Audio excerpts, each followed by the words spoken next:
Sí, te digo, creo que la live.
And good morning, ladies and gentlemen.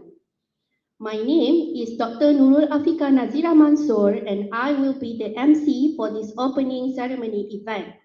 It is my pleasure to welcome all participants to the 2022 IEEE International Conference on Power System Technology, Powercon 2022, organized by IEEE Power and Energy Society, PAS Malaysia Chapter.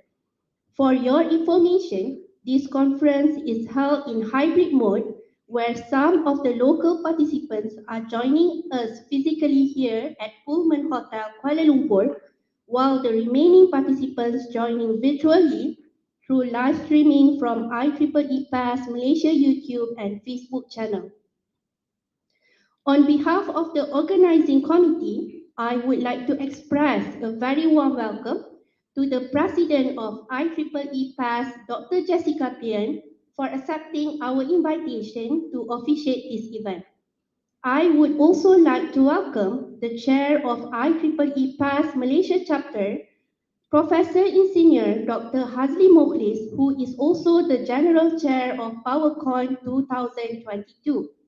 It is our great pleasure to have our honorable keynote speakers, Engineer Technologist Abdul Razif bin Daud, Chief Executive Officer of the Energy Commission Malaysia, Mr. Wayne Bishop Jr., IEEE PAS Vice President and Professor Dr. Pierluigi Mancarella from University of Melbourne. Thank you for accepting our invitation. It is hoped your precious sharing of experiences would benefit all the participants of PowerCon 2022. Last but not least, I would like to welcome all participants to PowerCon 2022. Thank you for your participation in this conference. Ladies and gentlemen, without further ado, I would like to invite Professor Insinyur Dr. Hazli Mokhlis, the Chair of IEEE PAS Malaysia Chapter and also the General Chair of PowerCon 2022 to give his welcoming remarks. To you, Prof. Hazli.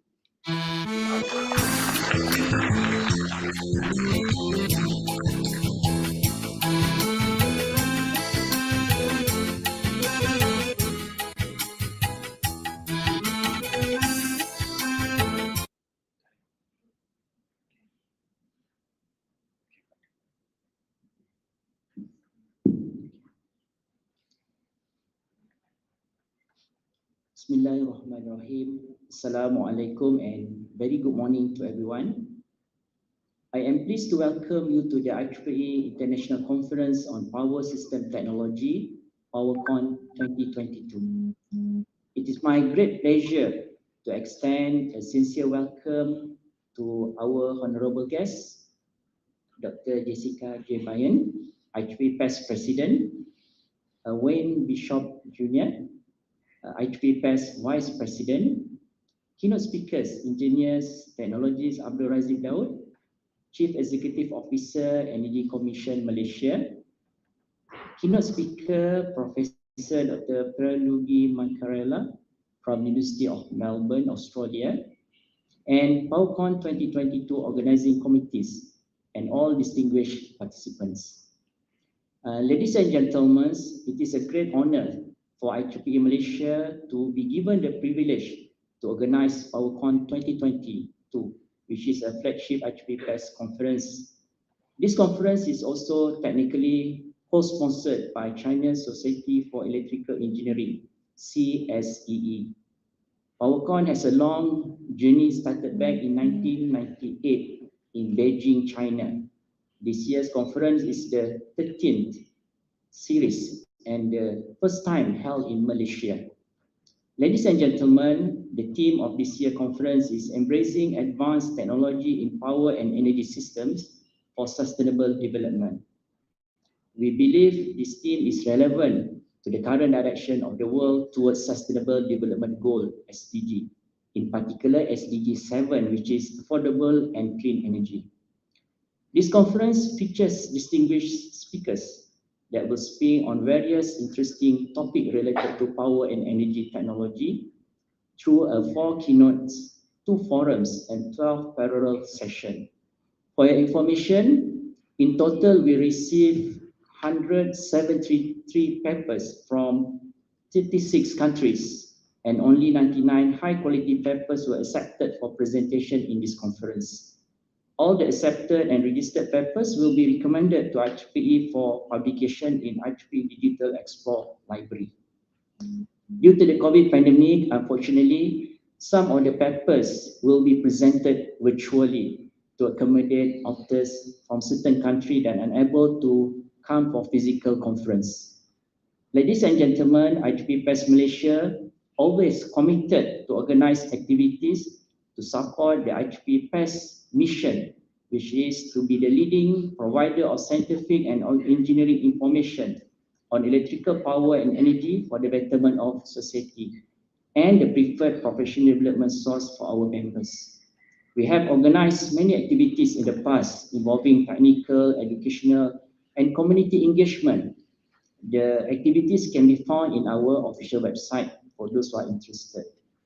Our efforts have been recognized through various awards such as IEEE PES 2020 Outstanding Large Chapter Award, the first position among 89 IEEE PES chapters in the world for the High Performing Chapter Program HPCP 2020. And this year we are selected as the best chapter under large chapter category under IEEE Malaysia. Ladies and gentlemen, I believe this conference will provide an excellent source of great ideas for research, especially in the area of power and energy. Please use this conference as a platform to do networking among presenters and participants from various countries. I'm sure you will have a fruitful and rewarding discussion during this 3 days conference. Finally, I would like to thank distinguished keynote speakers, presenters, participants, and sponsors for their generous sponsorship. Last but not least is to all the committee members for their hard working towards ensuring the success of this conference.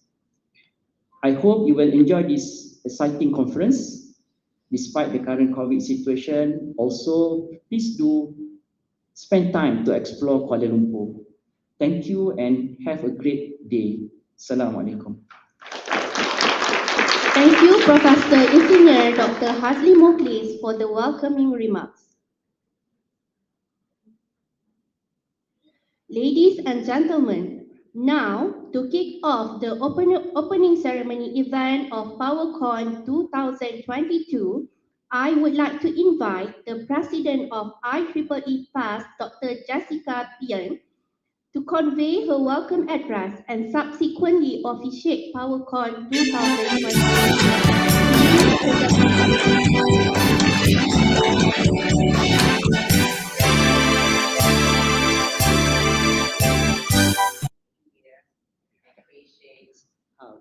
Professor Mukhlis and Bishop, our advisor Suhaina, and Commissioner CEO Mr. Dawood, and all the volunteers. Thank you for being here, making this possible.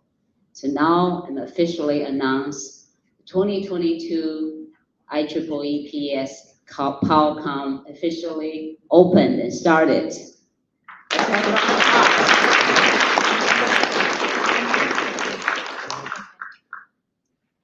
With that, we go to the... Dr. Jessica, please remain on stage. Okay. We would like to invite Professor Engineer Hazli Mukhlis to be on stage to accompany Dr. Jessica to officiate Powercon 2022.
The opening ceremony just now indicates the beginning of Powercon 2022.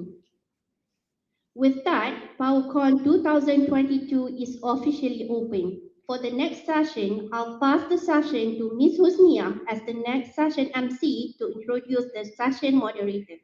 To you, Ms. Husnia.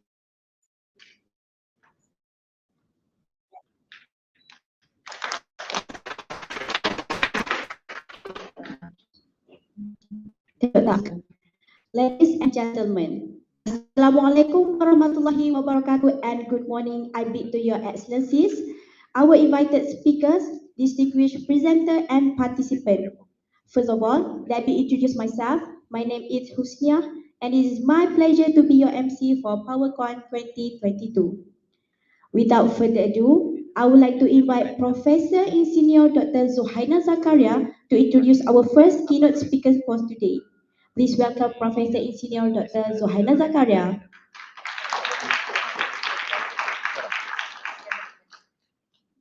Thank you, Husnia. Bismillahirrahmanirrahim. Assalamualaikum and very good morning and welcome to the first key session of PowerCon 2022.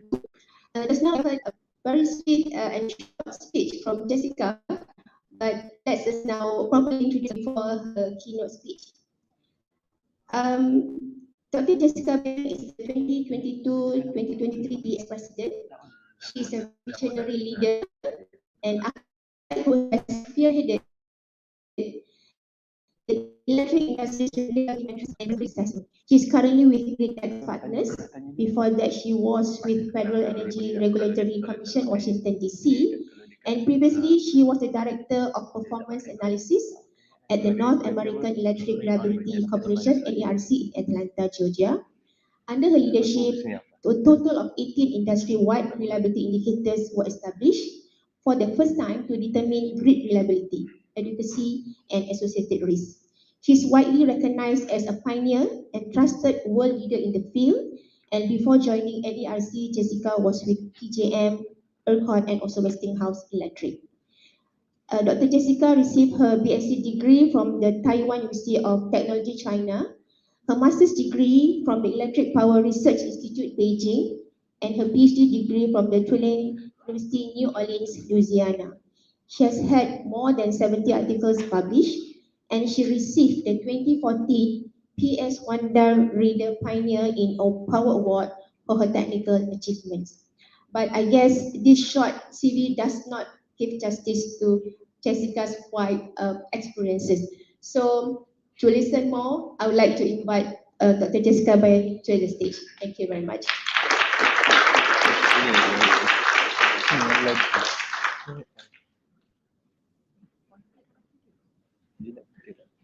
Thank you, Zuhaina, for the kind words. Zuhaina and I went back many years. We are volunteers and worked in different areas. Zuhaina is actually my boss. She is the IEEE Advancement and Admission Committee Chair right now. So she oversees everything about senior elevation and other membership development matters. So thank you, Zuhaina, for having us here and advising and helping all the young generations to coming along. Thank you all I met some of folks so inspired, and your chapter in Malaysia section is always one of the best for the last 20 years. So congratulations on your high performance award again. Thank you. Now I'm going to dive into my talk. The talk is a little bit different. It's not technical. I'm sure we'll have lots of technical sessions coming days. I know Win will give another exciting, inspiring talk tomorrow as well on the technical side and latest trends. I want to share my personal experience today on who I am, how I became who I am today. So let's go to the next one. So like Zuhaina said, oh, I have this one. Perfect. Thank you. So my involvement with the power and energy industry has been more than 30 years. I started, like many of you here, attending the Powercon conference, attending other PES conference for my papers, and I was a PhD candidate as well. That was about 32 years ago. And after that, I joined a school, and I taught for a couple of years as a lecturer. Then I went to join the Westinghouse manufacturing side. I had 2 US patents and also published lots of papers in power electronics. It's called, you probably heard FACS technology, flexible AC transmission systems. That was my field. It was my work when I was at Westinghouse. So I had a great time. But then Westinghouse was purchased by Siemens in 1997. So I felt, so I moved on to join ERCOT. You probably heard ERCOT, right? We had a very sad event last year in the winter.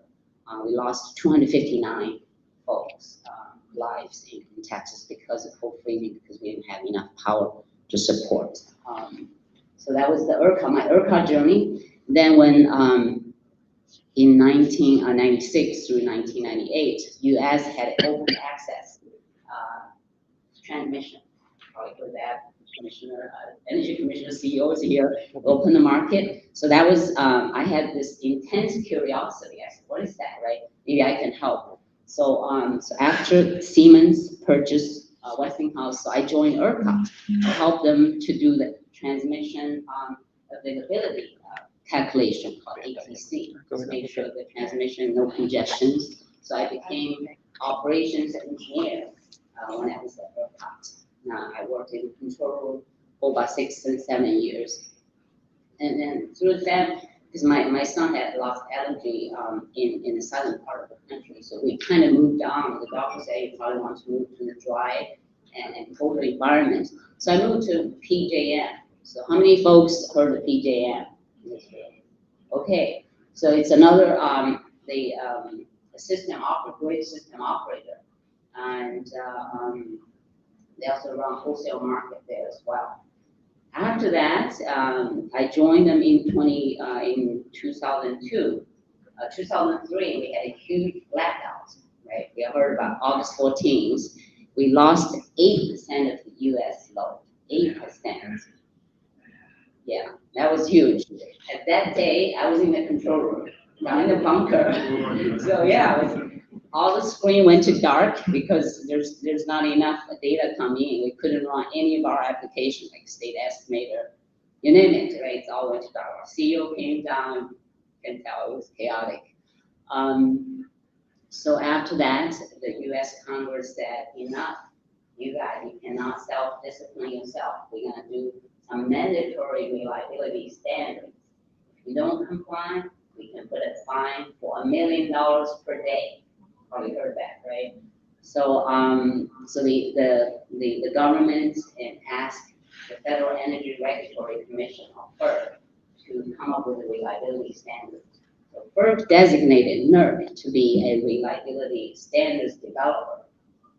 And they saw me, I was part of the several working groups with NERC. They saw me had a operational experience and also technical experience. So they said, hey, we have a benchmarking position, manager. Would you like to join us, right? You can come up with reliability indicators and see if our standards is because taxpayers have to pay, or ratepayers have to pay for reliability standards.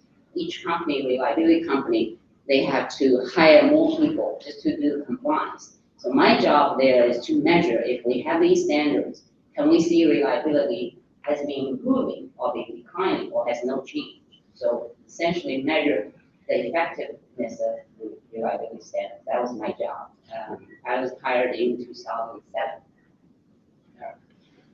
So like Johanna said, my team and I work with industry and many stakeholders, including companies, for 5 years. We came up with 18 industry-wide reliability indicators. Essentially like healthcare or health system. When you go to your doctor's office every year, right, you measure your blood pressure, cholesterol level, BMI, right, body mass indicator. So my team and along working with the industry within Europe, as Canada and US and some portion of Mexico experts, we came up with a health like a check indicator, like the blood pressure, temperature, cholesterol level. Came up with 18 to measure reliability of the grid or health of the grid. So that was kind of my contribution to the industry. So in 2012, I was attending the general meeting, GM, at the PS. So at the time, Shay and Wanda Reader, probably many folks you know them, we started a group called Women in Power Affinity Group. And 2 years later, they want me to run the PS secretary position. They recommended me to be a candidate. I was elected. Yeah, I was elected in 2015. And after 2 terms, 4 years, the government board, PS board asked me to be a candidate for the PS presidency back in 2019. So yes, who I am today, right? I want to thank you for your support, your votes. That's why I'm here today. I'm here because of you, because I'm here for you. So it's not like overnight, but I can see so many ladies here and the students, next generations here. So I'm here for you. So if you need anything and how you want to get involved and how you can help combat climate change, you hear a lot from Wayne and many speakers here, and we're here for you. Okay. So with that, I'm going to go myself. Let's see.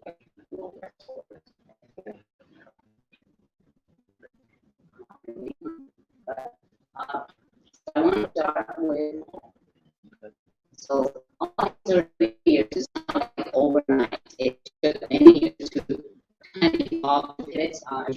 We follow our instinct, right? Follow our passion, and that's how I did it. Can we move to the next one?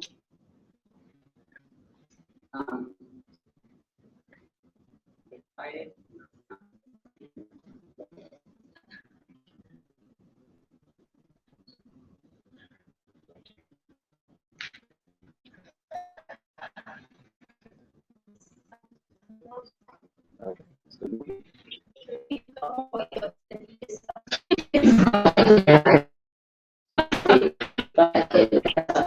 The next one is essentially on the day of the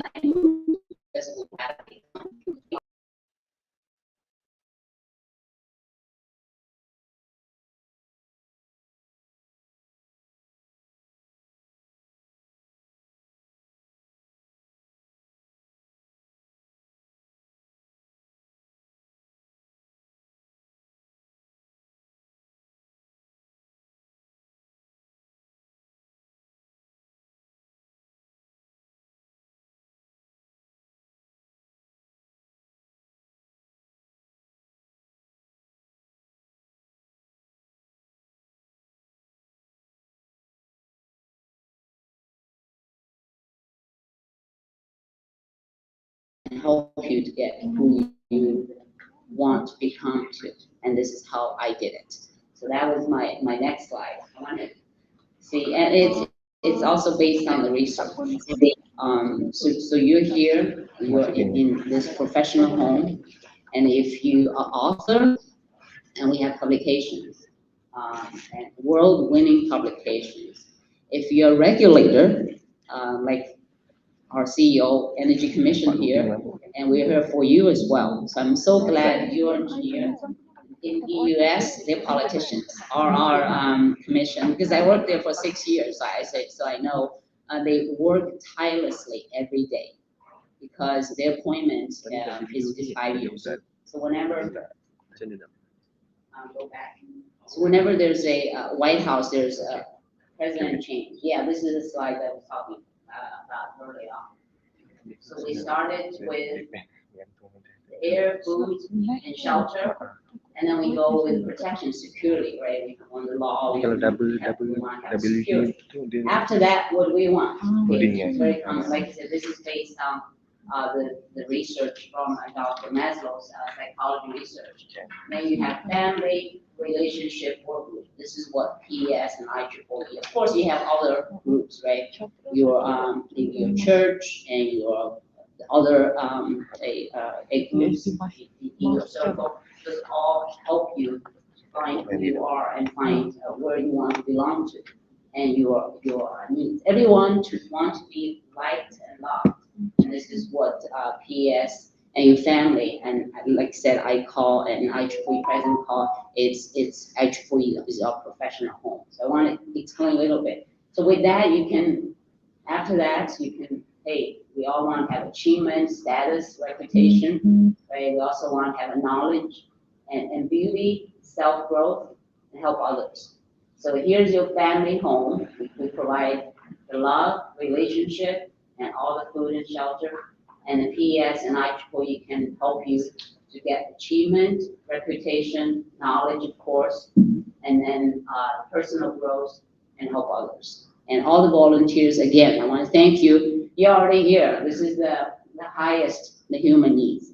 That makes us happy, right? Why are we doing this? Because we're pretty happy. So if you think this is kind of the cycle, every day we do this at the bottom, right? And then, but if we have time, we can help others. It's all the way. So the PES can provide all, can meet our needs. So I always reflect myself why I've been part of PES for the last 30 years, because they help me to build the relationship. If I wanted to find a job, you can see I change job all the time. I can just talk to Wayne, and Wayne probably will hire me, right? That's there, right there. Of course, achievement, right? Reputation, and along the way you meet so many friends in the world, like Zuhaina, and now I meet new friends here as well. And then the personal growth, self-worth. I'm pretty happy. And along the way, like I said, I was in Power Africa 3 weeks ago. I met a lot of folks in Rwanda and through the African continent. I feel fulfilled, right, Wayne? And we travel all over the world and helping others. So again, this is based on research. It's not my my summary, but based on research, you can see the PES is our professional home. You can get all, PES can meet all of your needs here. Next one. Okay, there we go. So not only myself, you can see our historic giants like Edison. Moving too fast. There we go. Okay. So Thomas Edison, Westinghouse.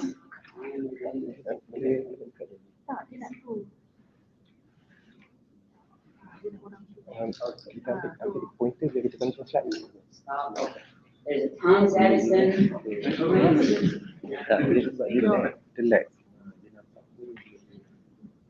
Okay. Westinghouse, Tesla, and Samuel Insull. They actually formed IEEE 34 years ago. Okay, that was like our home. And they need the connection as well. Right? They're giants and they did a lot of great things for society, for the public. and they're history makers. And yet they want to work together. And they've been, City 140 years ago. This is how our industry, power and energy started 140 years.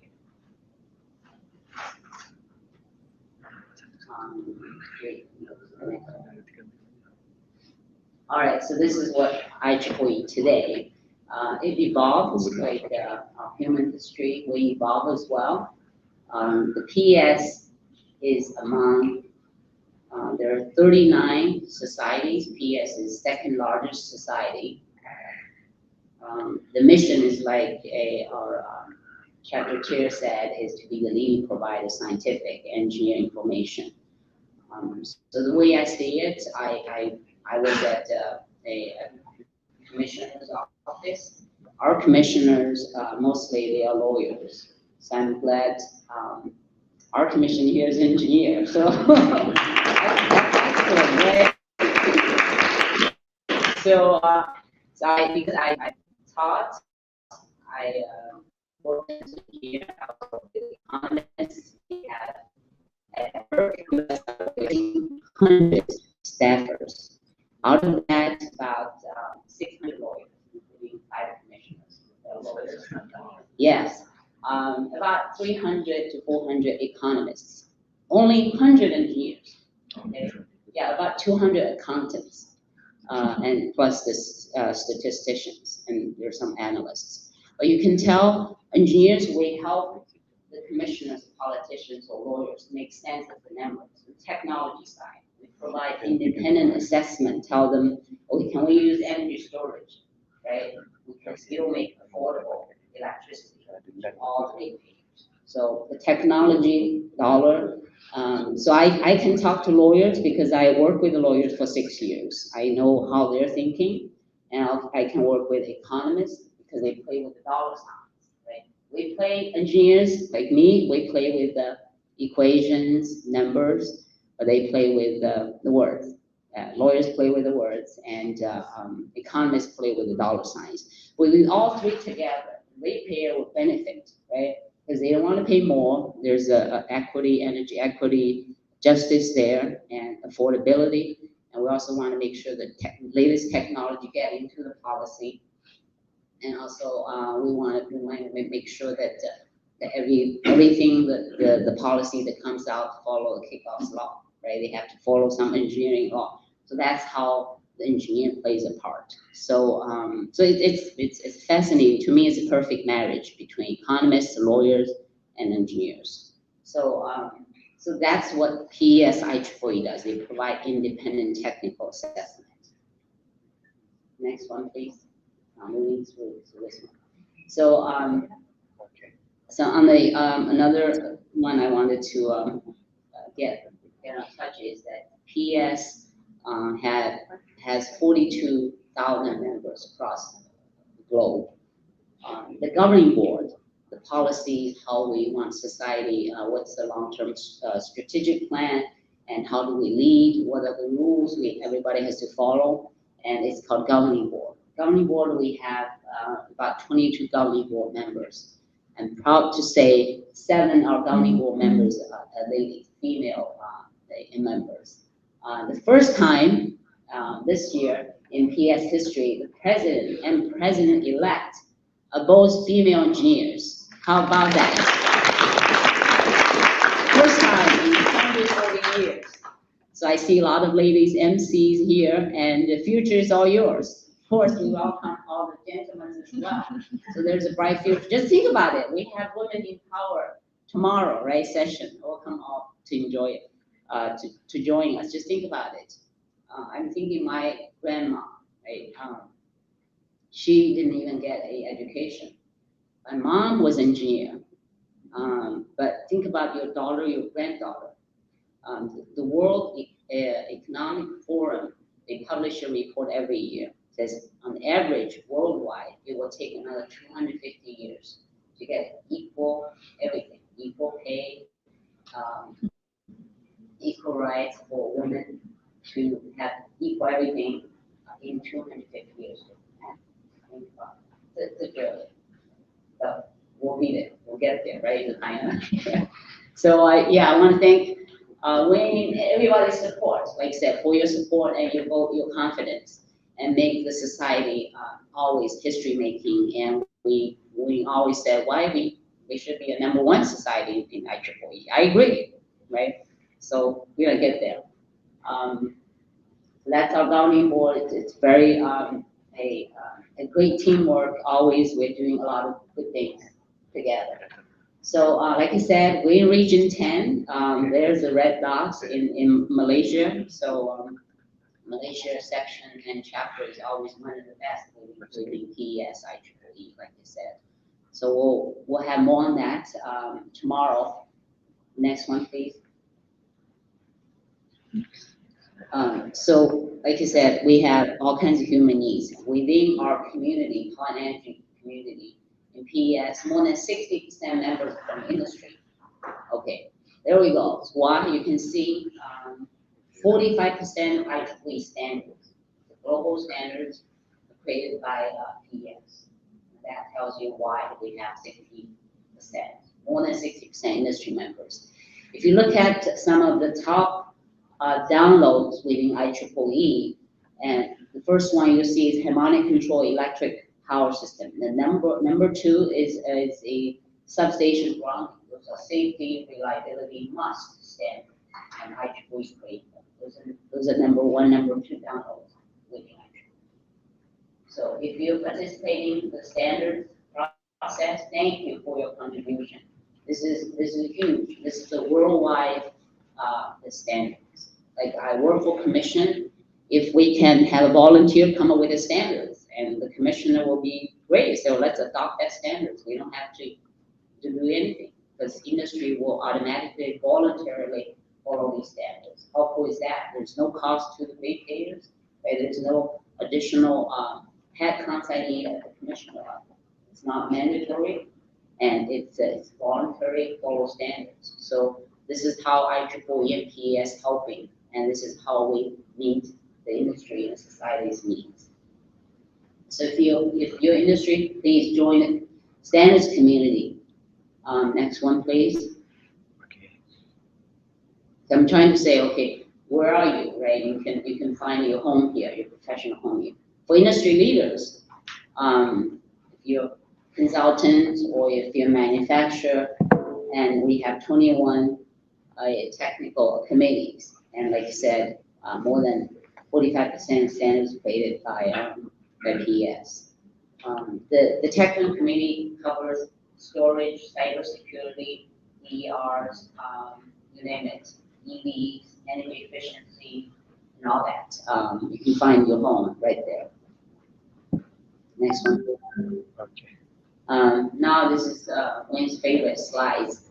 The networking, right? This is where we meet all the people. This is what Powercon provides. You can link. We have more than 100 conferences and meetings with PES. Some of them technically sponsored. Some of them the 100% financially sponsored. Our largest event is TND, Transmission Distribution Expo. And this is also the largest event within IEEE, but our home, right?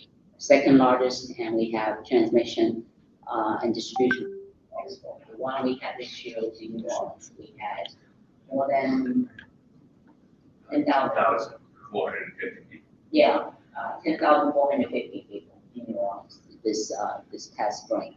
And we have a new one. We're very excited about this one. We will have a Great Edge Technology Conference, talk about the drones,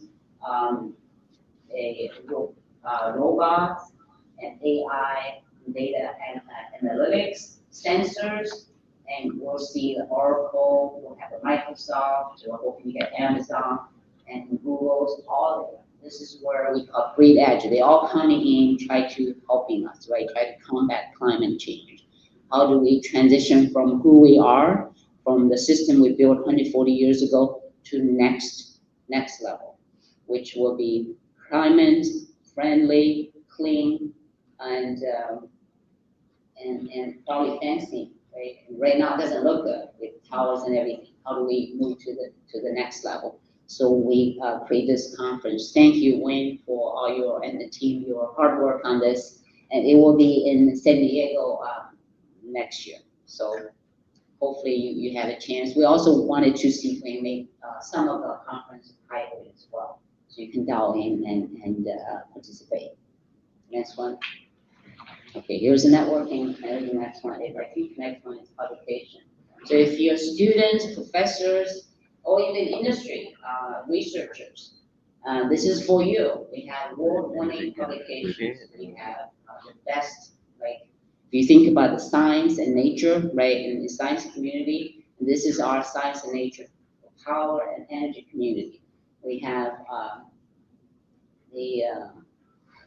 at least 6 transactions, IEEE transactions. When I was a PhD, my advisor would tell me, professor would tell me we need at least 1 or 2 transaction papers at IEEE. So this is what we have. The next year we'll have a brand new IEEE transactional energy markets policy and regulation. So please have your staff, commissioner, to join us, and if you have a great model, because the rate that we have, right, has been old for 140 years. We all know how our flat rate has been along with us for the last more than 100 years, right? Since Samuel Insull introduced the flat rates in Chicago, and the whole world hasn't changed that much. So we want to use this transaction to introduce new models, especially the DSO distribution, the energy market. So we can, if you have a solar panel, if you have EVs, and you can participate and help combat climate change, improve grid reliability and resiliency. So all those things that could be part of our research. So welcome all the students and researchers, professors to come to and send your papers to this magazine. To this transaction. Next one.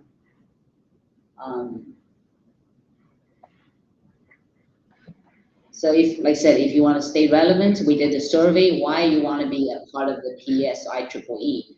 70% the response said we want to stay technology relevant or technically relevant. I want to know what's going on. So this is for you. We have PS University and also PS Resource Center. For most of the conferences, all the presentations are posted on the PS University. Can we go to the next one? And PS University, if you want to have a professional development hours, and the PS University offers that. So here's Resource Center. If you want to see what's the latest topic, and if you're PS members, all these the access is free. So you get the general meeting, TND, the technical papers, and the technical guides from the committees. They all here, like I said, PS, and it's worldwide, and the ISGT allotted by the conferences within Europe, Asia, and the different regions are here as well. Go to the next one. So those are another human needs we have. We acquire knowledge. We want to stay relevant. And if you want to have personal growth, like I did, I would join the Women in Power. And well, everyone, all the gentlemen, welcome as well. We also have a young professional affinity group. Go to the next one. So that one, you can test your passion, your talents, and see if you can help others as well.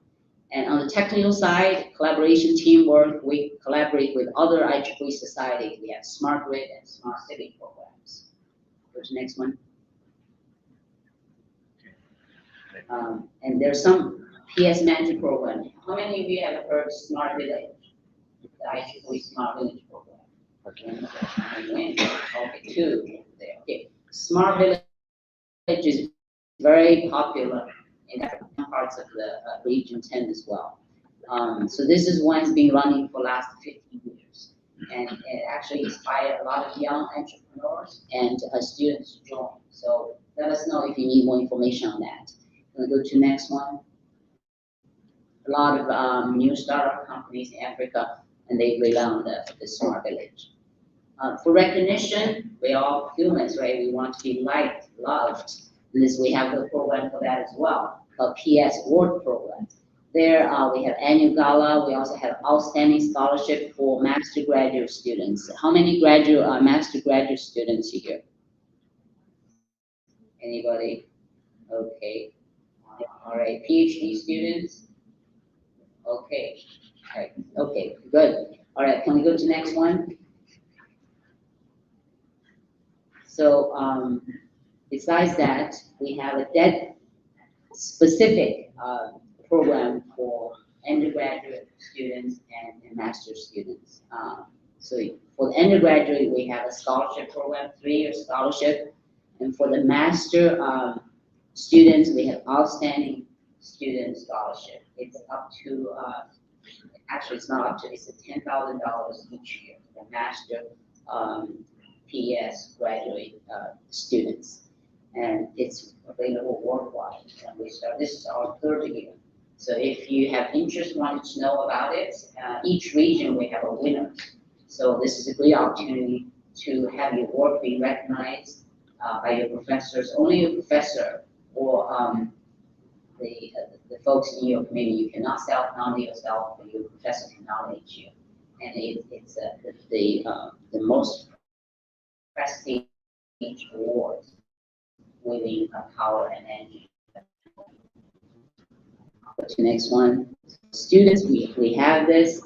Like I said, we almost have next one.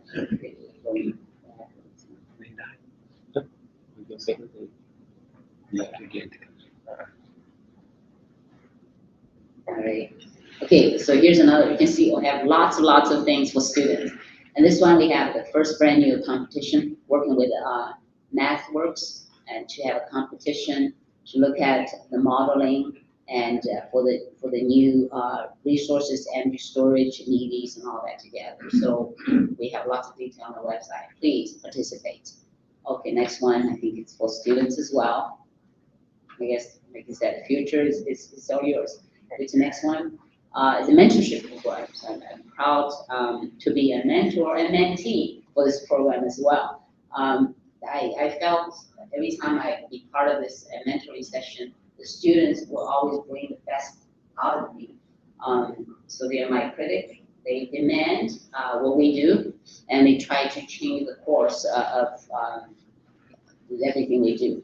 So we have all this available. So if you wanted to be a mentor or mentee, you can scan that or let me know, and we'll get you connected. This is a worldwide automatic matching based on your interests and based on your needs. Right. Go to the next one. So I go to many conferences. They all ask me, since you're the new PS president, what are the new things? Like, what can you do for us? I'm talking about these new things. The next one is coming up. Don't have yet.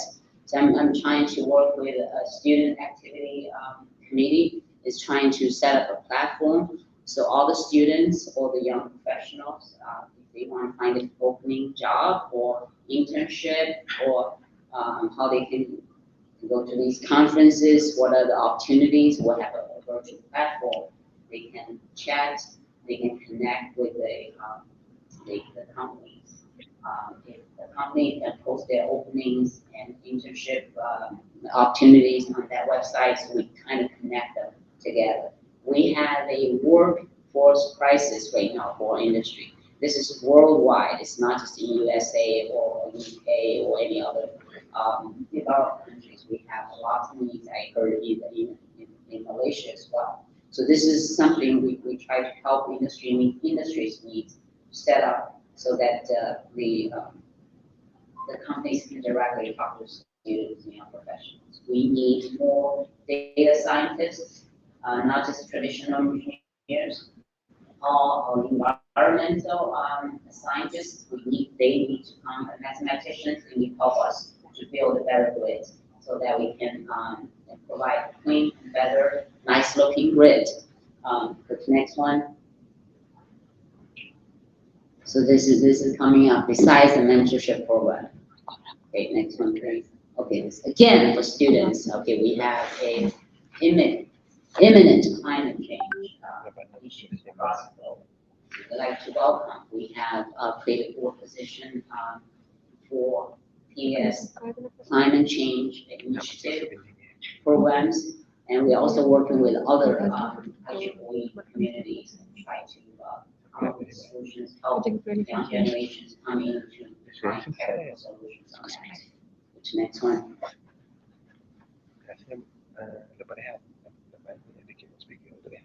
All right, this is for everyone. Like I said, Wayne and his team were working on trying to make some of the major conferences virtual, so everybody can join across the globe. More to come on that. Next one.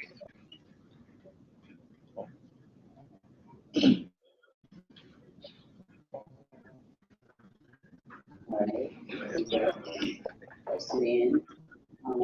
The leaders, this year, and here's another thing that I did as a new president, they have a new process to identify, to actively asking for nominations for every PS members. It used to be just a governing board member, whoever knows, let's say I know Wayne, I would nominate him to be part of the governing board. Now we open up the first year, so if you're a PS member, senior, and members or above, like fellows, and you can nominate yourself or your colleague can nominate you to serve on the governing board, including the president-elect position. Okay, so we want to increase transparency, identify future leaders. Go to next one. We also have right now at this time we have 4 member-large positions, including climate change and student YP representatives to serve on the PS governing board and open. So I encourage you to look at the link that I have there, and the opening will end until the September 30th. Which next one, please.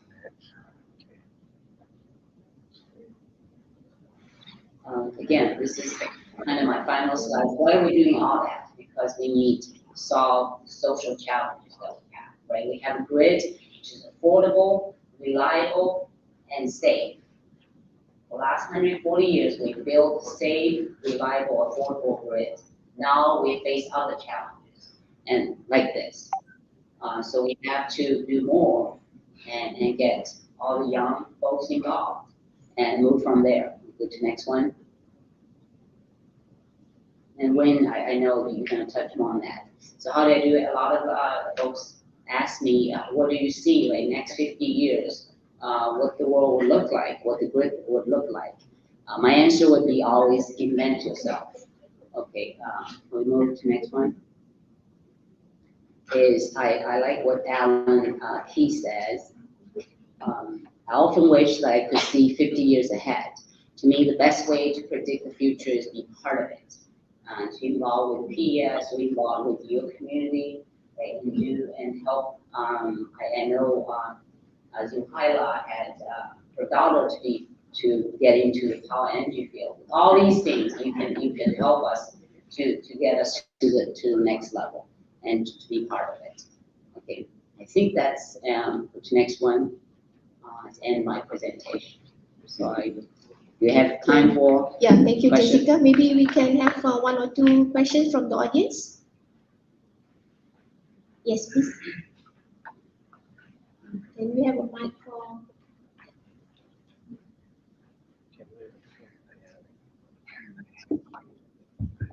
Muhammad Shaban, University Malaya. My question is regarding the publications. PES has been regarded for so many years as the top publisher in our field.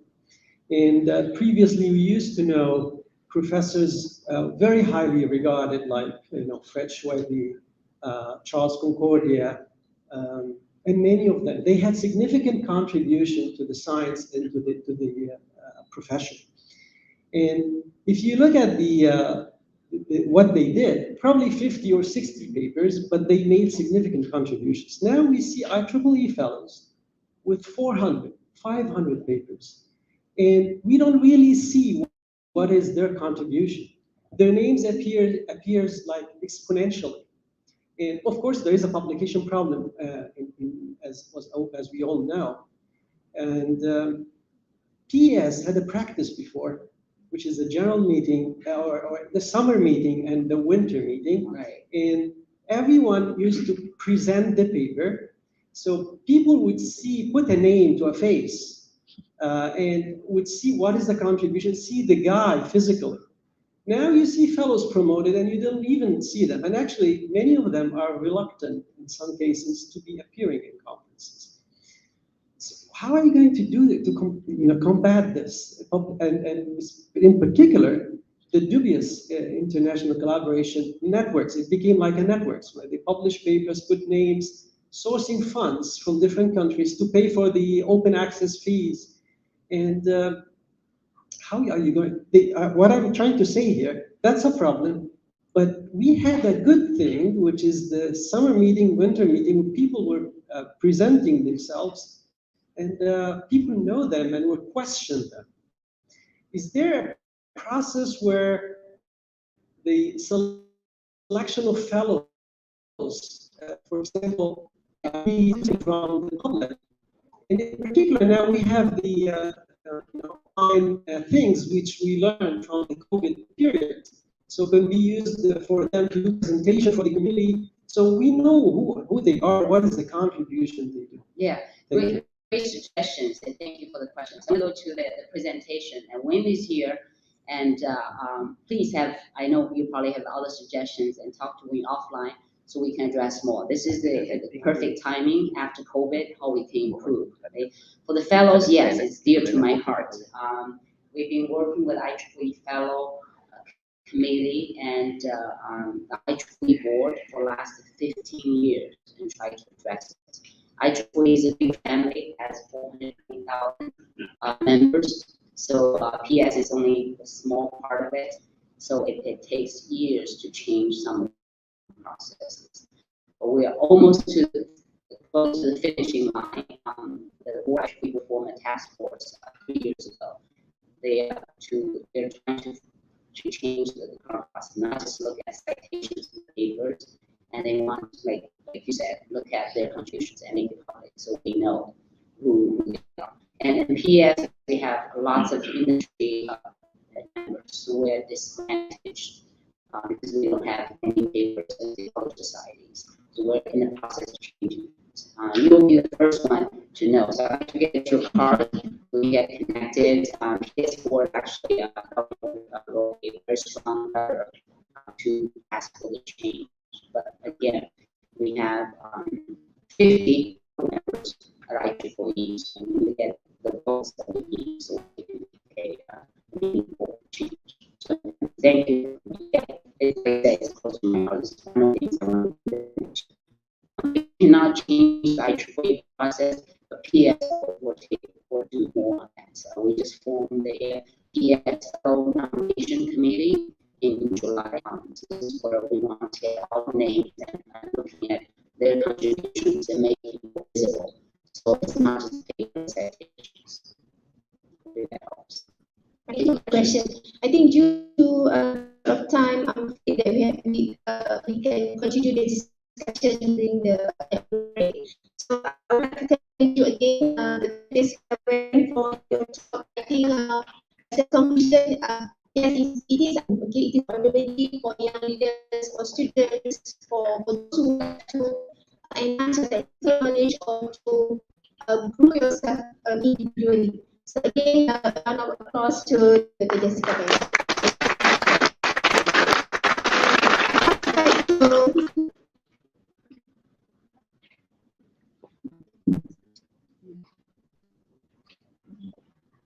Thank you very much, Dr. Jessica, for your presentation on the title Power Energy Society Global Professional Goals. To conclude first innovation, I would like to invite Professor Zohaina Zakaria once again, accompanied and to present a token of appreciation to Dr. Jessica.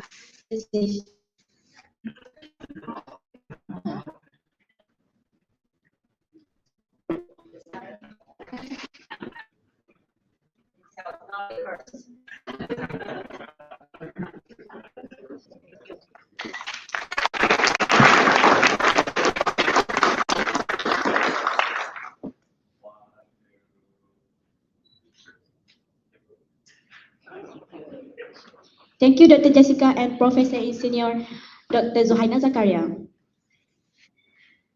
Ladies and gentlemen, let's move on to the next keynote session. Without further ado, I would like to invite Professor Senior Dr. Hazli Moklis to introduce our second keynote speaker for today. Please welcome Professor Senior Hazli Moklis.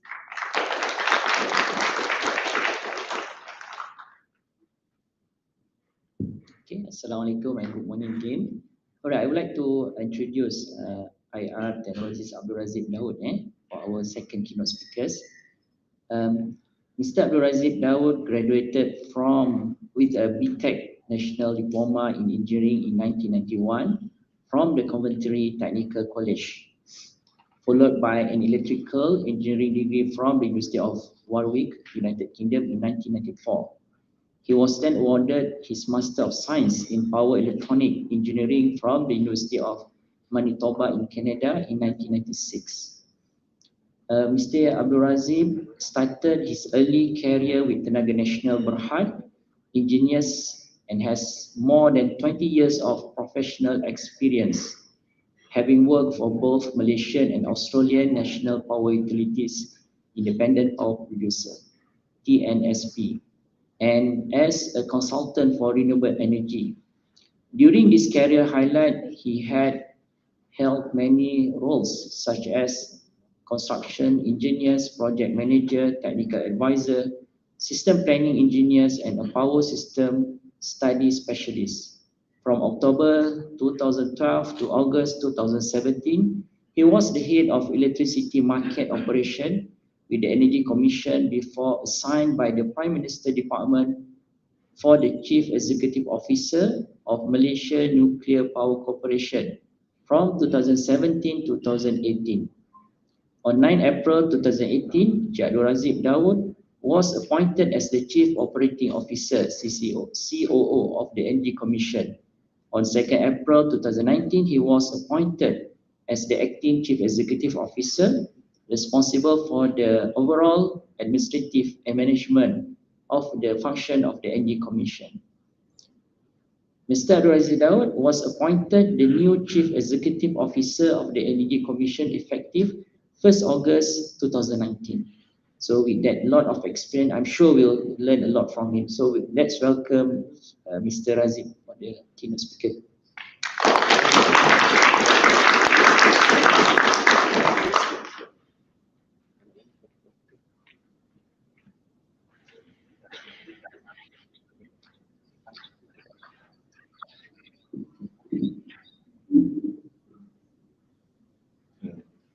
Bismillahirrahmanirrahim. Assalamualaikum and very good morning to all of you. Thank you for your kind words. Actually, Encik Hazli Moklis, Professor, I was supposed to see you, Professor Hazli, and we are fortunate today we have Jessica, the President herself, come all the way from the state. A round of applause to Jessica. Also win the number 2. Another round of applause from Powell. We are very fortunate to have both of them, number 1 and number 2, are here in Malaysia to officiate this conference here. I think on behalf of Malaysian government, you can say that I'm representing Malaysian government. We would like to, first of all, to congratulate this the IEEE PS Malaysian chapter for organizing this conference, and I would also like to thank for the invitation to speak here today. When I got a phone call from Joseph inviting me to speak, I said straight away yes, because you forgot to mention I'm the active member of IEEE.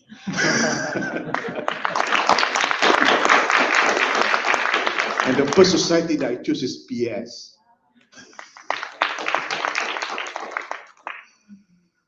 I'm always a power system engineer. I'm trained as an electrical engineer. I don't know whether Jessica used this software, PSCAD, MTDC. You came across PSCAD.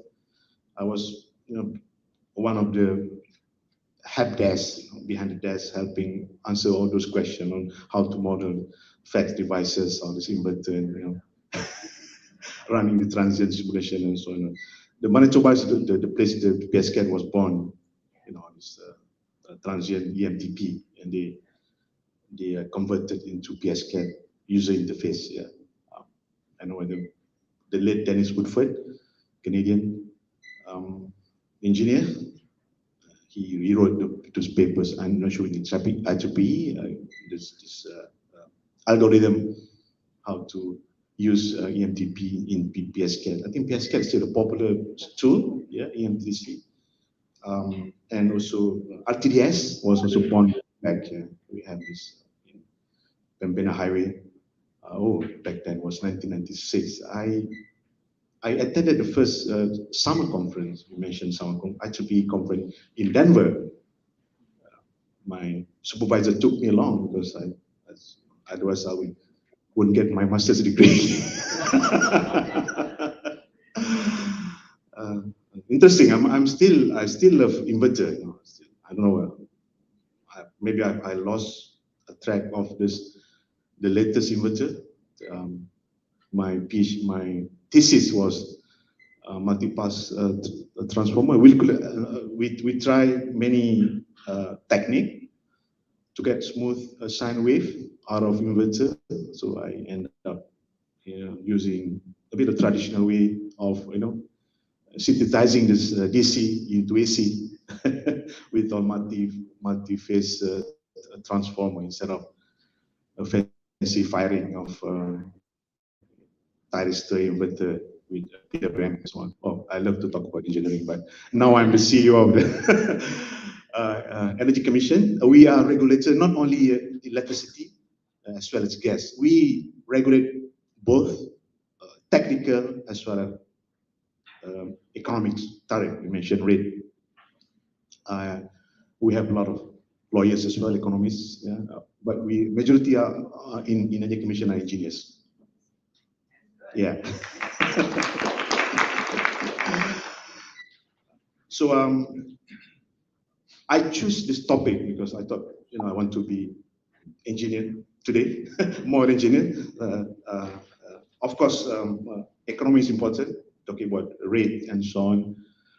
But today, my topic is integrating the high levels of variable renewable energy into the grid system, VRE.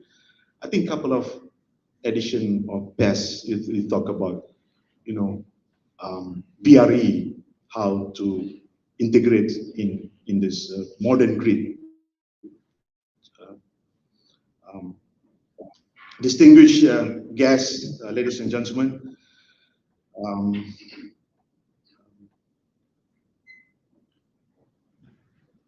this topic is a particularly opportune time today to talk about. And I know your team is embracing advanced technology in power, energy system, sustainable development.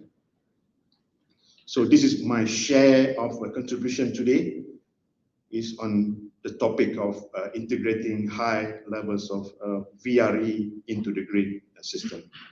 I'm sticking to my script now. Mitigating and adapting climate change are key challenges of the 21st century. At the core of these challenges is the question of energy, or more precisely, our overall energy consumption and our dependence on fossil fuels. To succeed in limiting global warming, the world urgently needs to use energy efficiently, while embracing clean energy sources to make things move, cool down here or heat up in cold country. So the government policies play an important role in facilitating this energy transition. Globally, the use of energy represents by far the largest source of greenhouse gas emissions from human activities. About two-thirds of global GHG emissions are linked to burning fossil fuels for energy to be used for heating, electricity, transport, and industries. So clean energy technology innovation is vital. A cleaner and more resilient future energy system with zero GHG emission will require a wide range of technologies, options, or solutions. As economy or industries decarbonize, it will electrify. The demand of cleaner power of electricity will certainly increase.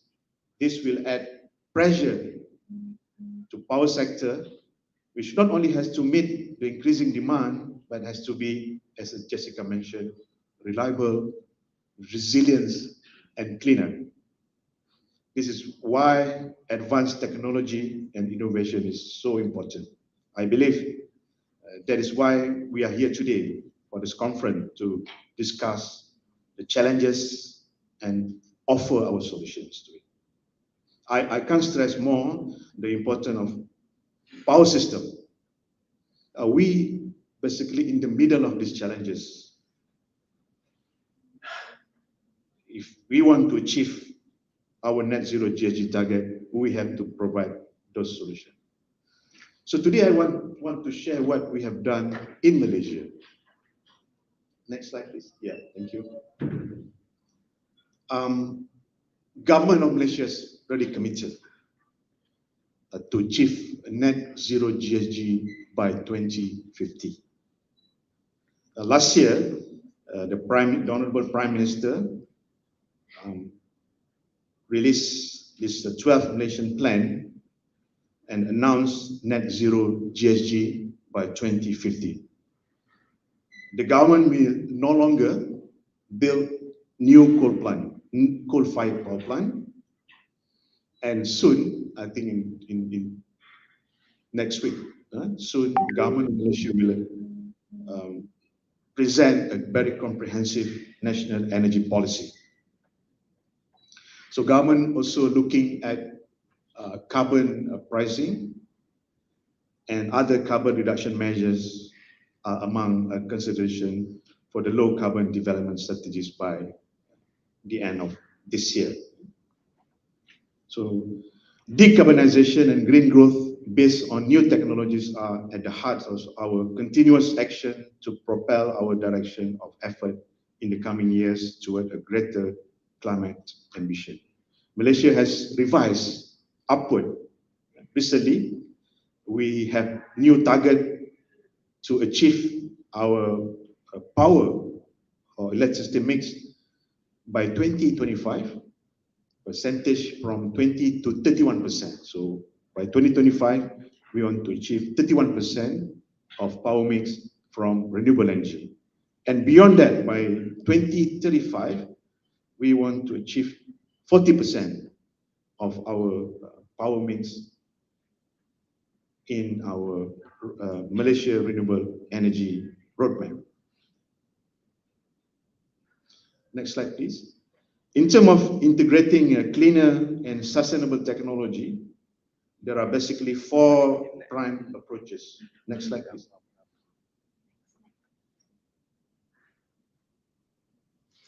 Next slide.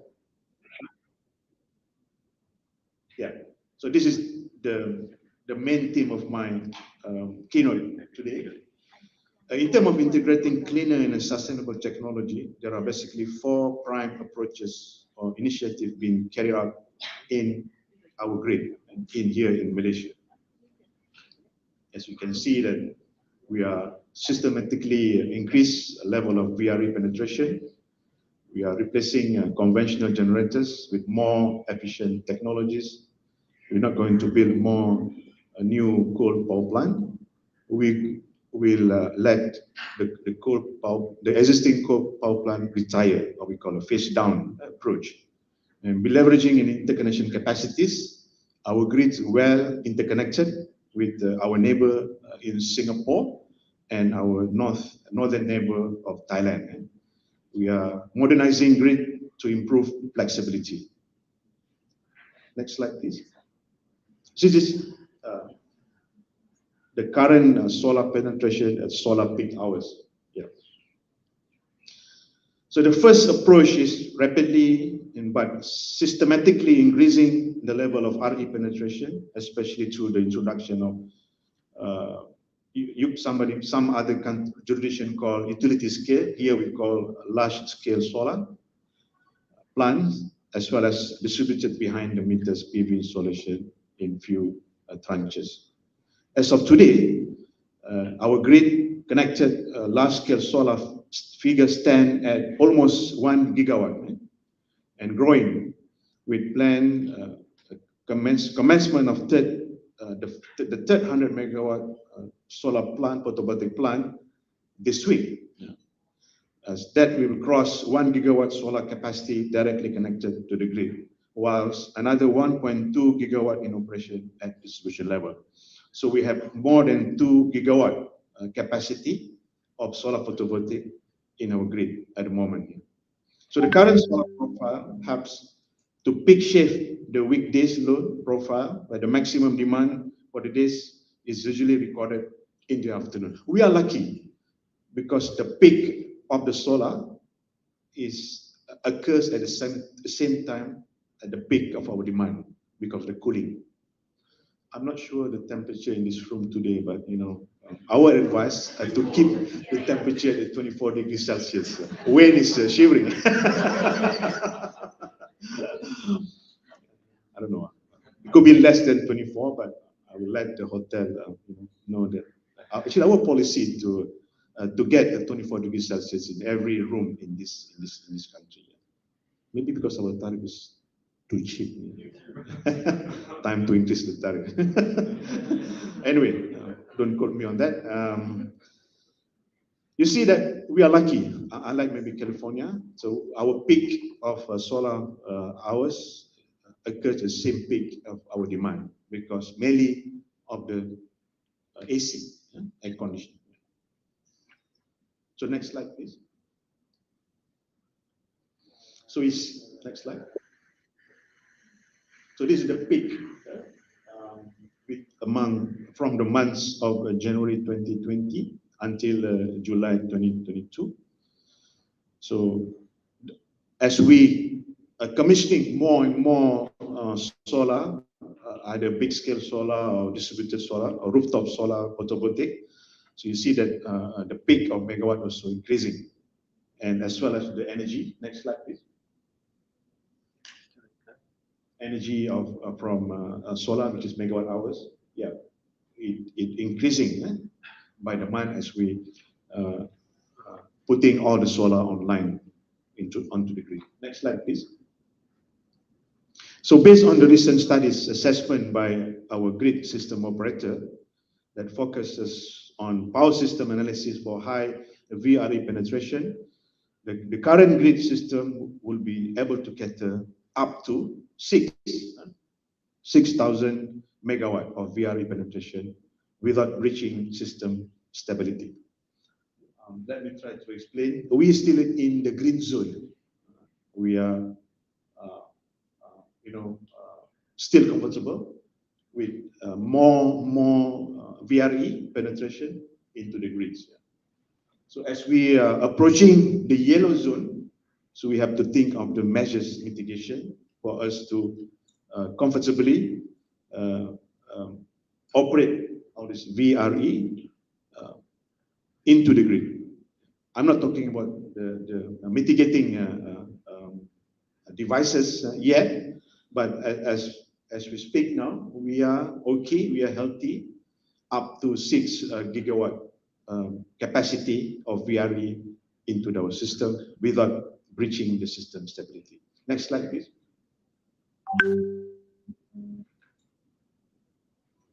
So taking this figure into mind, we can see that on weekdays profile for 2025, so if we're projecting 2025, our solar penetration level will be up to 31%, the yellow one, on weekdays, and the solar output is at maximum and reaching 50% during the weekends. So we don't have a market unlike other countries. This is still centralized planning, highly regulated electricity industry. So this IPP or independent power producers still, having all the long-term power purchase agreement, including the solar IPPs. So the way we run the solar based on must-run energy. We don't pay capacity. Yeah? So for the solar players, they only get energy payments. Unlike gas or coal IPPs plant, we pay both energy and capacity. So at the moment, we have healthy reserve margin. It's around 40 plus reserve margin in our mix. Our maximum demand record for this year is only, I think, 19,200 megawatt. I don't know which state you can compare in the United States. Our capacity of generation, we have about 24,000 megawatt. So we have about 40% reserve margin, including the solar plant, solar photovoltaic plant. The biggest solar plant connected to the grid is 100 megawatts. But we have many rooftop program solar. I think you're familiar with net energy metering. But previously we had feed-in tariff, 2 kilowatt, 5 kilowatt, even 1 megawatt on some rooftop. Yeah? So they will be paid on energy, fixed energy rate. Next slide, please. So what are the impacts on increasing VRE towards security of a grid system? Yeah. So however, it must be noted that changing the energy landscape comes with its own challenges to the grid. As we transition into more inverter-based generation, grid becomes more vulnerable to frequency change due to lower inertia. I'm getting technical now.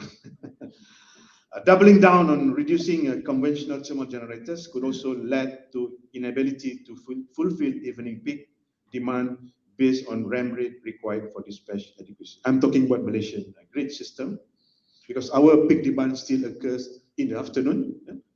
The above challenges show a greater need to be diligent in critical areas of the grid to provide a comprehensive VRE ecosystem that helps to alleviate certain drawbacks of high VRE penetration. To help compensate for these challenges of high VRE penetration, there are 3 key mitigation measures or enablers that could boost our ongoing effort of transitioning to a cleaner energy.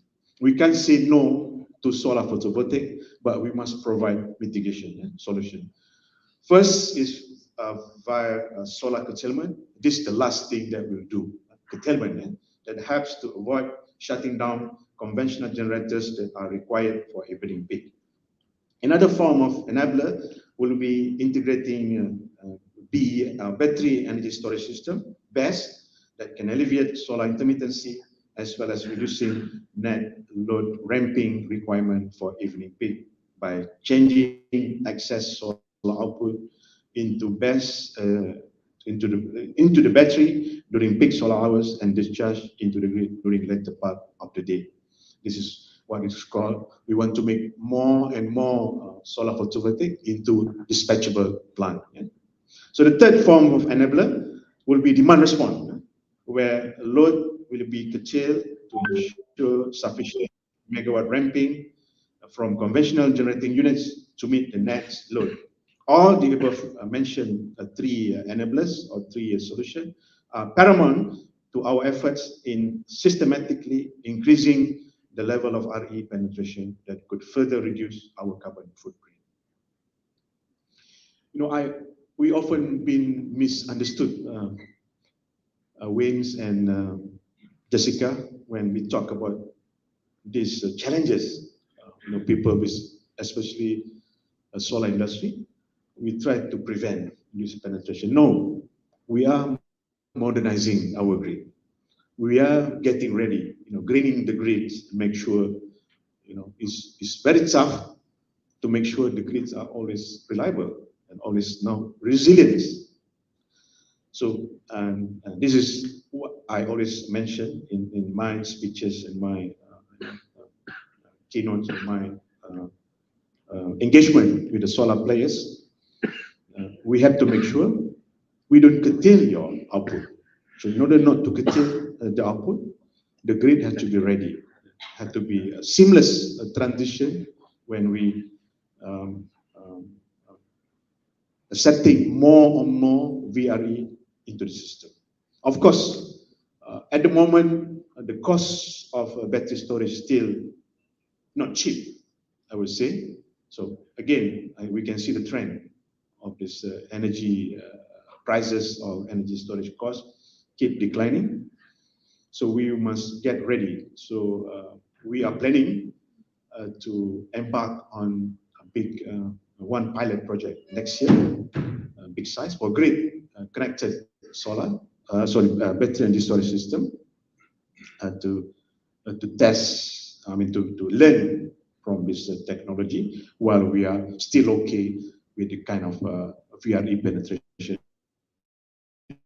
in our grid.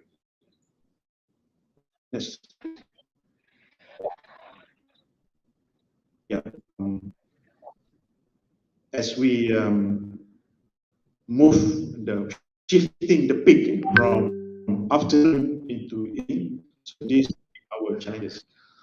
So on the left, on the right side is our grid. As I mentioned, we were connected with Thailand on the north, and also southern neighbors, Singapore.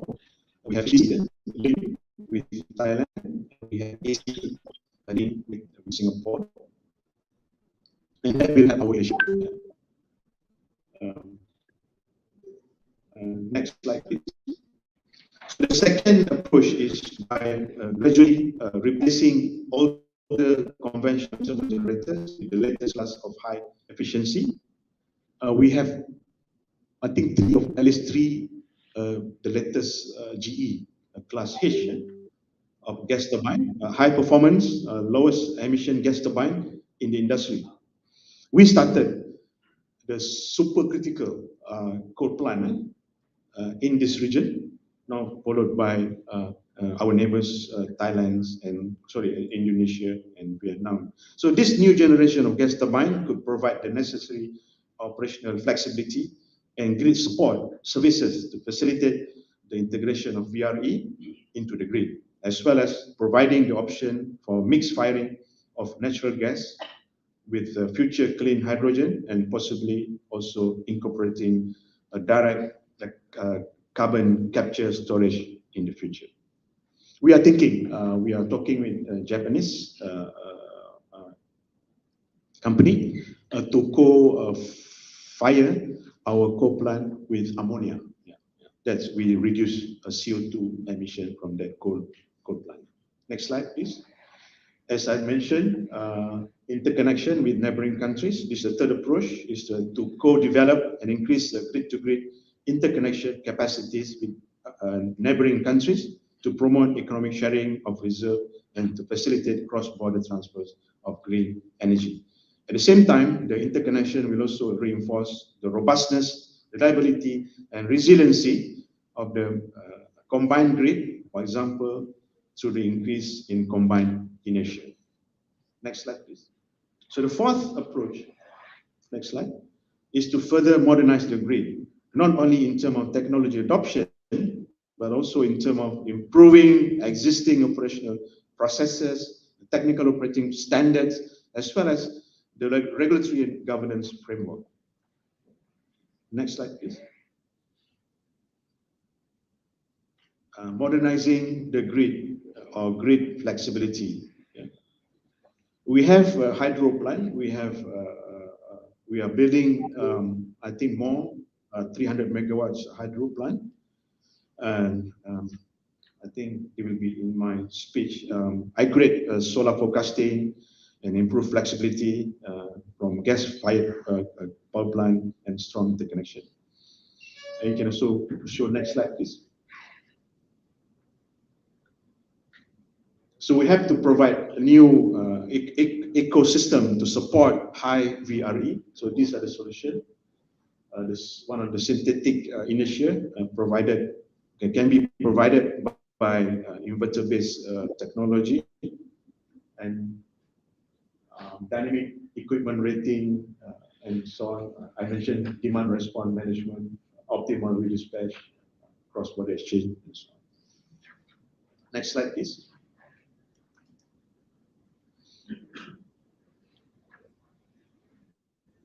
Next slide. Yeah, inverter-based resources versus conventional generators. I think you may have seen this literature in your reading. Next slide, please. This is very important, which is we have started implementing this solar forecasting. I think where we are tropical countries, we have challenges on cloud cover, and the weather pattern is getting funnier and funnier. And actually, our monsoon season always started in November, December, January, but it started early. You can see it's cloudy today and rain. It's heavier rain. Now, in the month of September, even last month, August, we had a big flood. When was that? In Kuala Lumpur? July. In July, yeah, we have a big flood in July. In almost how many years? 50 years. Yeah? Correct me if I'm wrong, but we have a big flood in Kuala Lumpur. Yeah. So we have to depend on very sophisticated forecasting because we depend on solar. Similar in Australia, they depend on wind. They need very sophisticated forecasting of wind. But here, we need very sophisticated forecasting to make sure, we can maintain the grid stability all the time. Next slide, please.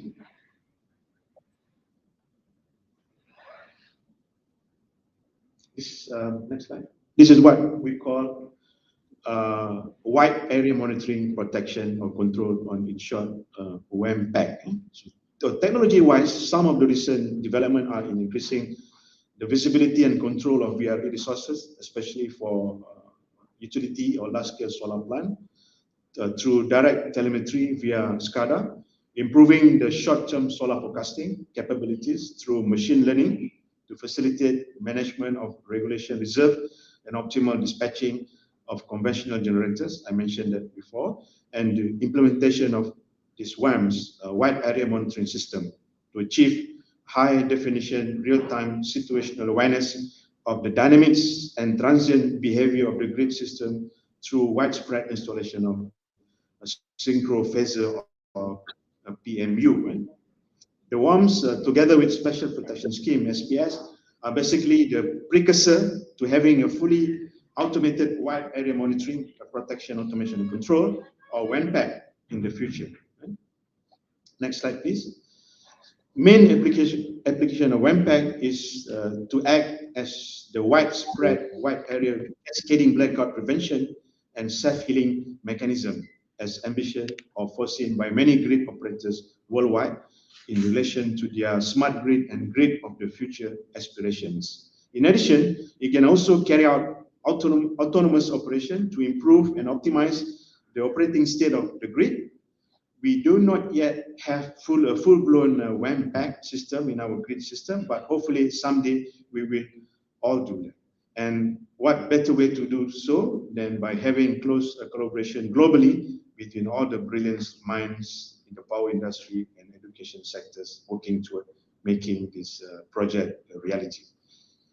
With regard to regulatory and governance framework, for example, we at Energy Commission, together with other industry players and stakeholders such as grid system operators, single buyers, grid owners, and several power producers, IPPs, in the process of modernizing or revising our grid code, Peninsula Malaysia Grid Code, in order to further improve the reliability and security of the grid, to enable smoother implementation of energy transition initiative, and to future-proof the code by addressing areas of interest such as DER, or distributed energy resources, BESS, battery energy storage, inverter-based resources, grid automation, and intelligent and SPS, a special protection scheme based on wide area protection scheme, as well as a critical important issue, not to forget, cyber security. Yeah? As the regulator, Energy Commission is always cognizant to the state of development and state of health of the grid system, be it with the introduction of new technologies, new plants, or even the integration of conventional equipment into the grid. So this is important to ensure that the grid is being planned, designed, and developed inclusively to bring about positive and tangible benefit to Malaysia and her citizens. Equally important role of the regulator is to ensure that the grid is being managed, governed, maintained, and operated responsibly by all the relevant parties. One thing for sure, new additions or augmentations to the grid must not in any way compromise the integrity, performance, or safe operation of the grid. Therefore, before any equipment or plant can be operationalized, power system studies and analysis such as fault level management, protection, coordination, fault clearance time, fault right-through capabilities, and various other grid code related tests, including power quality check, must be carried out. At the same time, adequate monitoring and controlling facilities, accurate dynamic and static power system models and data, and in certain cases, telemetered forecasting system must also be provided beforehand. As a summary, before I close this speech, transitioning to clean energy and modernizing our grid will not only help with the global challenge of climate change, but will also help alleviate vulnerabilities in the energy sectors. Rest assured, meeting the net GSG zero target is not just a commitment, but also an effort together with all stakeholders. Our action today will invariably contribute to a higher quality of life for our future generation, both in terms of a stronger economy and a greener global community. Thank you very much for your kind attention, ladies and gentlemen. And with that, I end my keynote. Thank you very much. Thank you very much, Mr. Razif Daud, for your informative presentation today from the perspective of Malaysian especially. So now I would like to open for maybe one or two questions. Yeah, okay, please. You have the honor to ask the first question.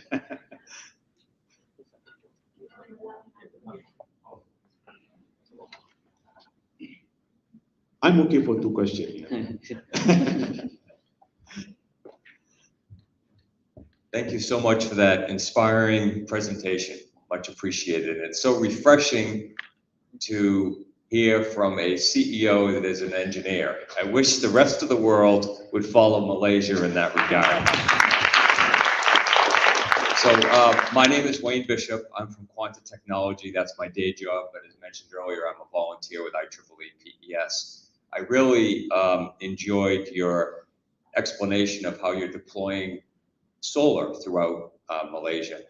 One other trend that we're often seeing around the world is offshore wind. And is there any interest in deploying offshore wind in Malaysia or in Asia Pacific in general? What's happening with offshore wind? Yeah, thank you. We have one proposal.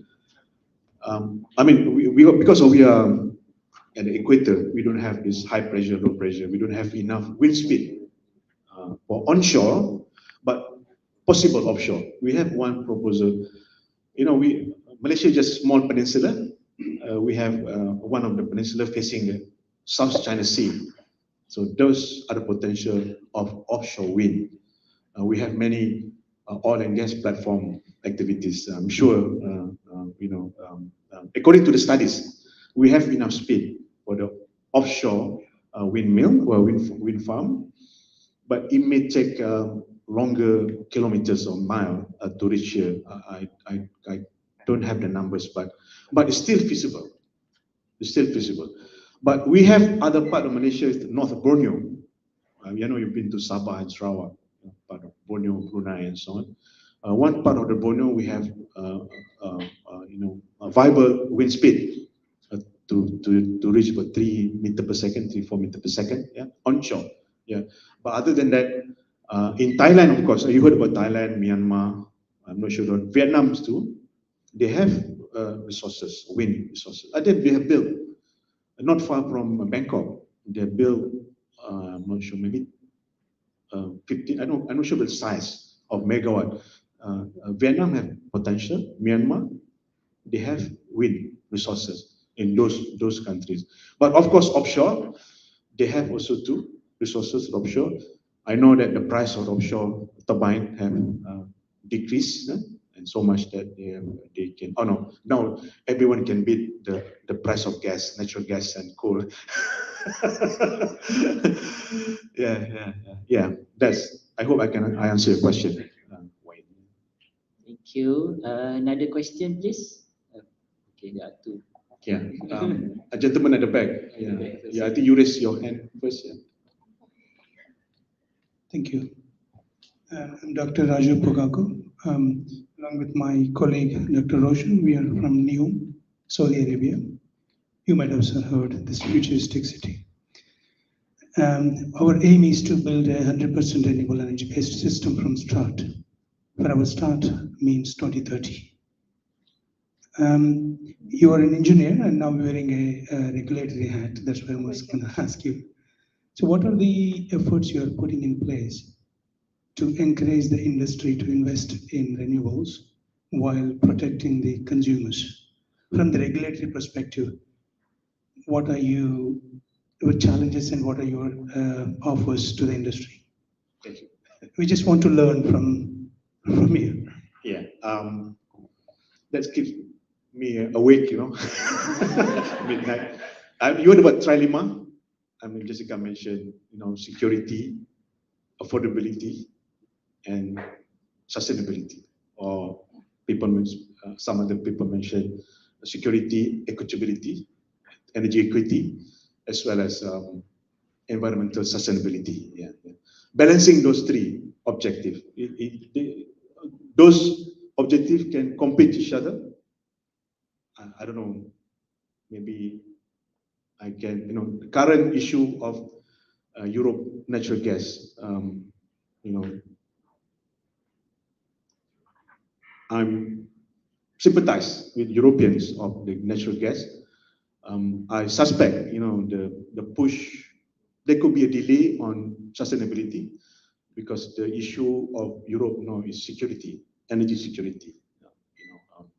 That's the challenge. As a regulator, we have to balance between those objectives. But here in Malaysia, government have to subsidize the cost of energy. I don't know whether you heard about our RON 95. You call gas here wind. It's very cheap. I don't know per liter, but I know per gallon, but per liter here is, and somebody can convert in dollar. 50 cents per liter. I don't per gallon. How much per gallon you can calculate for wind per gallon? Yeah. But again, that's a challenge for the government to keep the objective of affordability. Yeah. Affordability. And when we started solar, we started solar in ringgit. I think not too many years ago, maybe 5 years ago. Solar was in ringgit, 1 ringgit per kilowatt hour. 1 ringgit meaning maybe 40 cents US at that time at the exchange rate. But now solar here, when we open bid for large scale solar, big 100 megawatt, we managed to got an offer of 17 cent or 18 cent ringgit. Can you convert into less than 5 US cent per kilowatt hour? Yeah, per kilowatt hour. Yeah.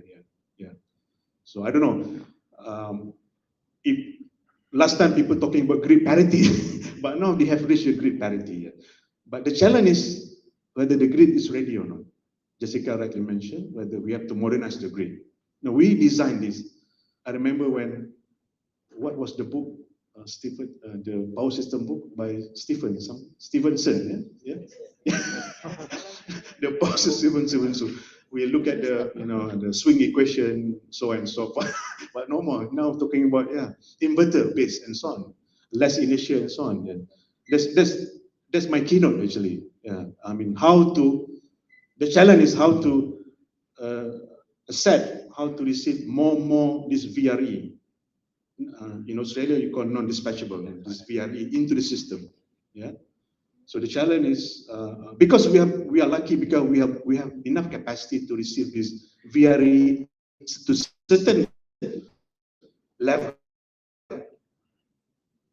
within the threshold. We are okay, but if you increase the VRE penetration higher, you start having less injury, you start having intermittency. Yeah, of course without the battery. I'm talking about without the mitigation, the battery and so on, demand response. But that's why we are preparing for the future. Today, my topic is we are looking into beyond a certain threshold of VRE.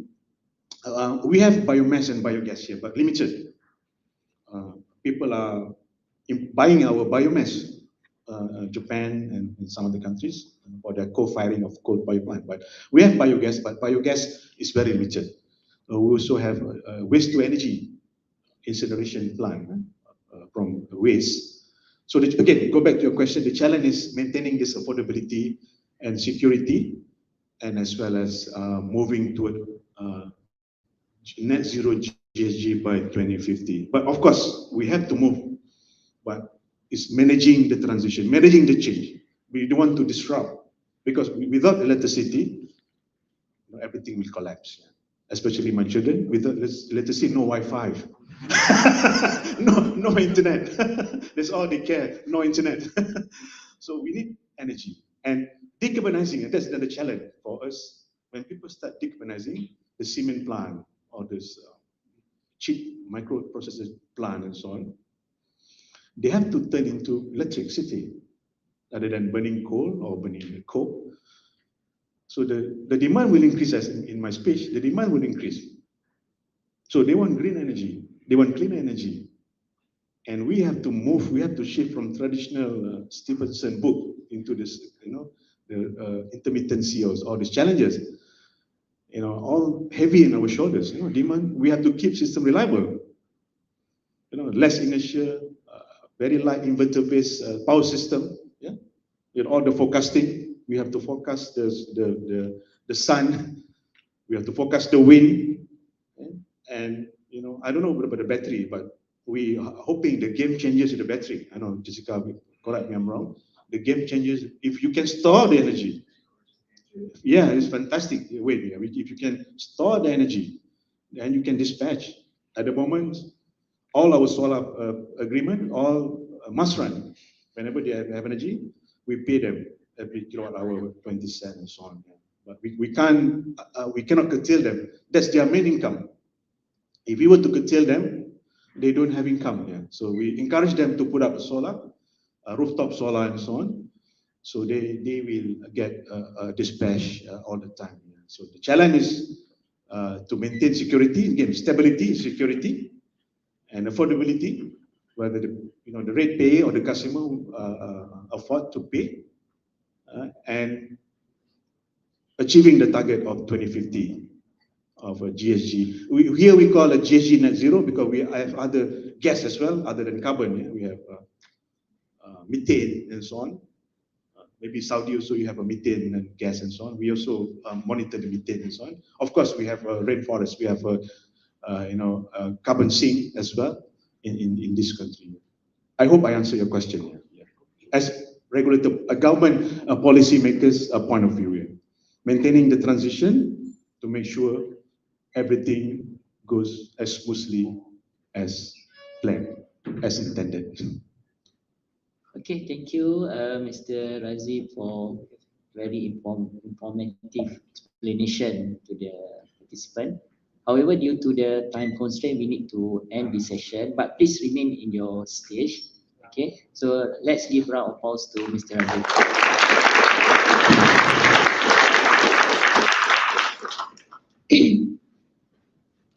Thank you very much, Senior Technologist Abdul Razif, for your presentation on the title Integrating High Level of Renewable Energy into the Grid System. To conclude the second keynote session, I would like to invite Professor Senior Dr. Hazli once again to present a token of appreciation to Senior Abdul Razif.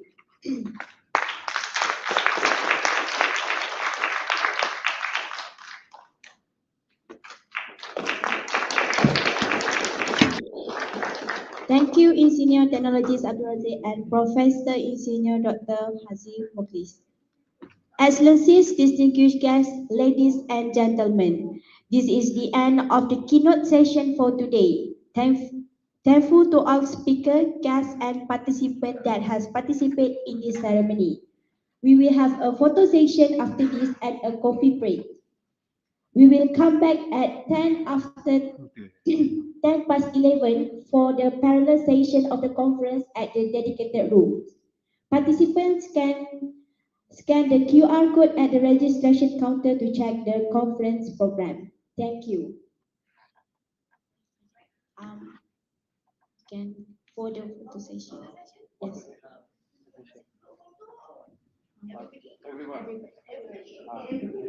Invited to the on the stage.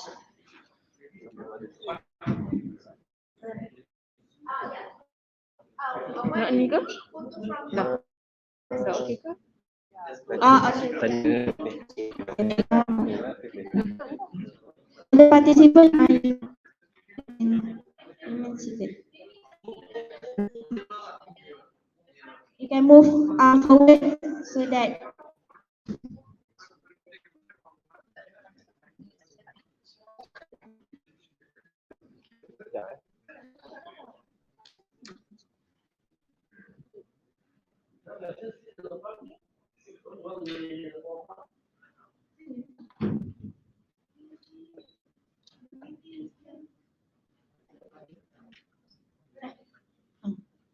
please move forward. I'll fill in the blank.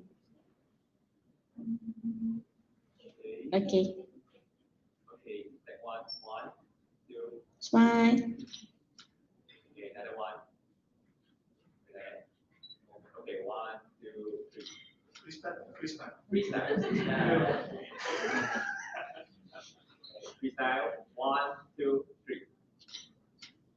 Okay, good. Okay, thank you everyone.